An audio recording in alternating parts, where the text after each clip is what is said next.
Hata ungesema uanzishe benki, zingeanzishwa benki 10, lakini mimi sisemi benki ndio mtindo. Wangeweza kutengeneza fuko moja la bilioni 577. Haki na wahakikishia ile Kariakoo, wale mawinga wangekuwa wanamtukuza Mungu huku wanaishukuru serikali. Lakini leo ndio TRA anasema mawinga walipe kodi, lakini serikali haijawawezesha. Lakini sasa haijawezesha, pesa ipo inapigwa chini ya uongozi wa huyu Mama Samia. Sasa wanaposema bilioni 200, hawaelezi muundo, hawaelezi mfumo, hawaelezi malengo, hawaelezi zitatoka wapi, kwenye bajeti hii kwa mfano ziko wapi. Ni mwongo, ni kiini macho. Msikubali hadai na udanganyifu huo mkubwa. Tena wengine ni jamaa zangu wasomi tu, maprofesa, wanasema uongo, intellectual dishonesty, wizi na ujanja wa kitaaluma. Mimi nimesoma mpaka chuo kikuu kabisa, mwana taaluma. Siwezi kukubali ujinga wa namna hii unaofanywa kwa watu wetu wa Tanzania. Yani kodi walipe, halafu muwabagaze, muwabanange, mtindinganye mustakabali wao, mhondomole pesa zao zote. Mimi sikubali. Sasa nataka niwape mfano mdogo namna gani fedha hizi zingebadilisha maisha ya mawinga wa Kariakoo. Wewe ni winga, nisikilize nasema na wewe. Wewe ni winga, nisikilize nasema na wewe. Wewe una biashara ya mtandaoni, nisikilize nasema na wewe. Bilioni 577.4 inaweza kubadilisha maisha yako, familia yako, na ukalipa kodi kwa starehe, tena kwa kujitolea, kwa sababu kodi kitaalamu unalipa kwa kujitolea, kwa hiari. Kodi utolewaji wake unaitwa voluntary compliance, sio kuwashikia watu mikwala. Hapana, hapana, hapana, hapana, haiwezekani. Hapana. Sasa winga, nisikilize, na hapa nitatoa mfano wa kijana mmoja, umenielewa? Anaitwa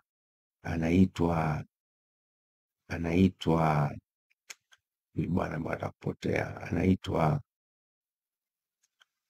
ngoja niwaambie, nimesoma hapa,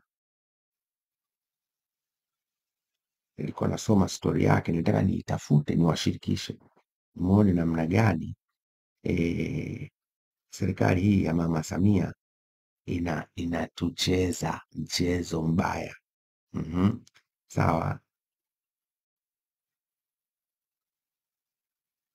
sikiliza. Ninyi mnamfahamu Fred Vunjabei? Fred Vunjabei ana kisa chake ambayo kutusimulia mtandaoni. Huyu bwana Fred Vunjabei ni mjasiriamali hapa mjini, ana maduka yake Vunjabei kila pahala, yako nchi nzima. Ni mtu amepiga hatua, na wako wajasiriamali wengi wanamfuatilia, vijana. Hasa na kisa chake kati ya yeye na rafiki yake anaitwa Frank Knowles, jina moja kama la Kimarekani Frank Knowles. Sasa wale wamesoma BCom nafikiri hapo chuo kikuu cha Dar es Salaam, halafu baadaye wakawa wajasiriamali, biashara ya mtandaoni kama mawinga tu. Wakaenda Uchina siku moja kufunga mzigo. Frank Knowles alikuwa na milioni 6. Fred Vunjabei alikuwa na milioni 7. Lakini wakati huo aliyekuwa na duka ni Frank Knowles. Kwa akiwa Uchina, bwana Fredi akaona kule mzigo wa China wataka mnunue kwa ujazi mkubwa.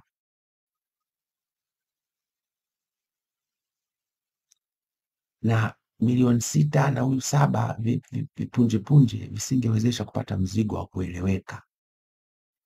Vunja Bei akafanya jambo la kishujaa katika maisha ya urafiki na undugu na kufanikiwa kwenye biashara. Akamwambia Frank Knowles, sikiliza, hii milioni 7 chukua wewe kwa sababu una duka tayari. Unganisha na ya kwako 6 zitakuwa milioni 13. Funga mzigo tuanze zetu nyumbani. Frank Knowles akababaika, lakini akachukua, wakafanya funga mzigo, warudi nyumbani. Mzigo wa milioni 13. Wakarudi Bongo.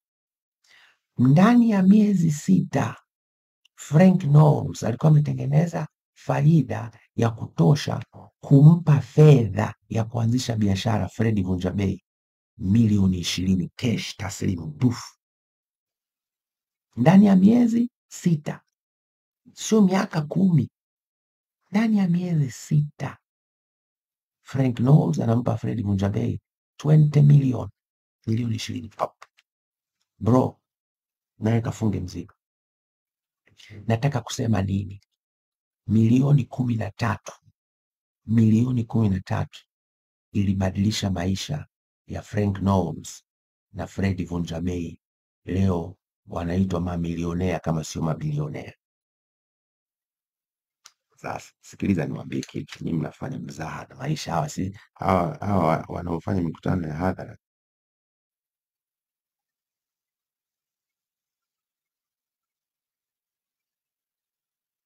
wanaofanya mikutano ya hadhara wanatindinganya mambo, wanadanganya. Nataka nikupigie hesabu hapa. Bilioni 577 tukiwapatia watu wenye wanaohitaji milioni 13 kubadilisha maisha yao. Nazungumzia biashara ndogo na za kati, kwa sababu duniani 97% ya chumi za dunia zinashikwa na wale watu wenye biashara ndogo sana, ndogo na ya kati. Kiingereza wanasema micro, small and medium enterprises. Sasa nipigie hesabu. Bilioni 577 bilioni zinahesabiwa hivi. Napiga calculator iko hapa. Nilikuwa nawaonyesha hapa, mnaona ndivyo? Ndio. Twende pamoja. Unaandika pap pap pap, hiyo inakuwa 500,000. Pap pap pap, hiyo inakuwa milioni 500. Pap pap pap, hii sasa inakuwa bilioni 577. Okay? Bilioni 577. Basi kuna watu watakuwa na zoom kamera. Hii ni simu yangu hapa, cheni ujinga. Umenielewa? Sasa nachukua hii na igawanya na milioni 13 ya Frank Knowles na Fred Vunja Bei. Milioni 13. Nasema sawa sawa. Unajua tafsiri yake inatisha. Tafsiri yake inatisha. Unaona hii? Maana yake kwa bilioni 577 tunaweza tukatengeneza Frank Knowles na Fred Vunja Bei wengine wapya 44,000 hapa Tanzania.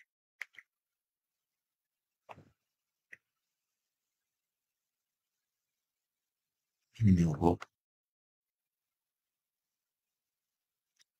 Nisikize vizuri. Bilioni 577 ambazo sasa hivi ukiuliza zimeenda wapi katika miaka 5 ya Samia, hakuna. Ni uongo. Hata kwenye ripoti hazionekani, zimeliwa.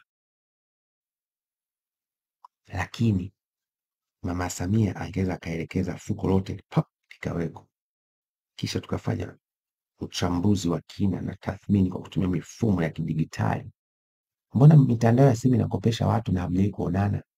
Kwani serikali ishindwe? Tunapigwa.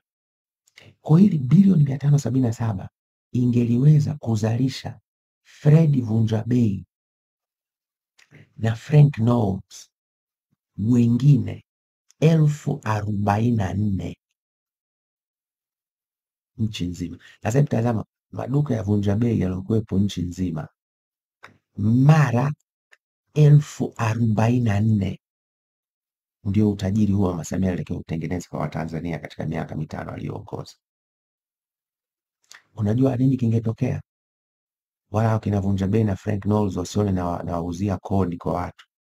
Ambacho kingetokea, tungetengeneza matajiri wengi, ungeendelea kutengeneza fedha, kisha bidhaa bei zingeshuka chini. Watanzania nguo ambazo wanazinunua kwa bei ya sasa zingekwenda chini kabisa. Tafsiri yake mfumuko wa bei ungeporomoka kwenda chini, na uwezo wa watu kushika fedha zao, watu wa kawaida, na kuona fedha ina thamani ungekwenda juu maradufu. Hii tunasoma chuo kikuu, nimesoma uchumi wa maendeleo, development economics. Ni kitu hatuwezi tukabishana. Hakuna, hawajafanya hivyo, waongo. Sasa nitakueleza kwamba hizi bilioni 200 wanaahidi ndani ya siku 100 ni wizi mtupu, kwa sababu hakuna msingi wa ushahidi na uzoefu, ama kimuundo, ama kimfumo, ama kimalengo, ama kimatokeo, ama kishabaha, ama kiutekelezaji unaoonesha hilo limewahi kuwezekana kwenye nchi yetu, licha ya kwamba fedha ipo. Kabla hawajaahidi bilioni 200 wa urithi, bilioni 577 ziko wapi? Kwa unyenyekevu muwaulize, kwa unyenyekevu. Lakini huu wizi wa fedha za umma unaanzia wapi? CCM mtandao. CCM mtandao.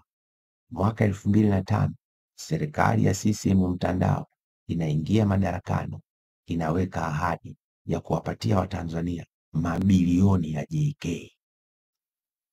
Lugha za kihuni, mabilioni ya JK. JK anapata wapi mabilioni? Anapata wapi? Zile fedha za walipa kodi. Na ile pesa ilitoka, na wahakikishia leo, ilipigwa vibaya mno, mabilioni ya JK. Mwaka 2005 mabilioni ya JK yameliwa kutoka 2005, 2010, 2010 mpaka 2015, na ninawahakikishia TAKUKURU wana faili la kufuatilia haya mabilioni yaliyoliwa, na hawajawahi kufunga uchunguzi. CCM mtandao, nawaambia, katika nchi hii kila wizi mnaujua uko associated, una uhusiano na CCM mtandao. Sio Chama cha Mapinduzi, genge la CCM mtandao. Na ninyi wana CCM wakataeni hawa watu, wanatuchafulia chama chetu.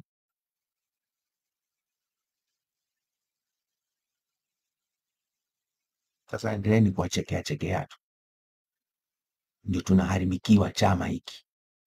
Hawa watu tuwavue, tuwatupe nje ya Chama cha Mapinduzi.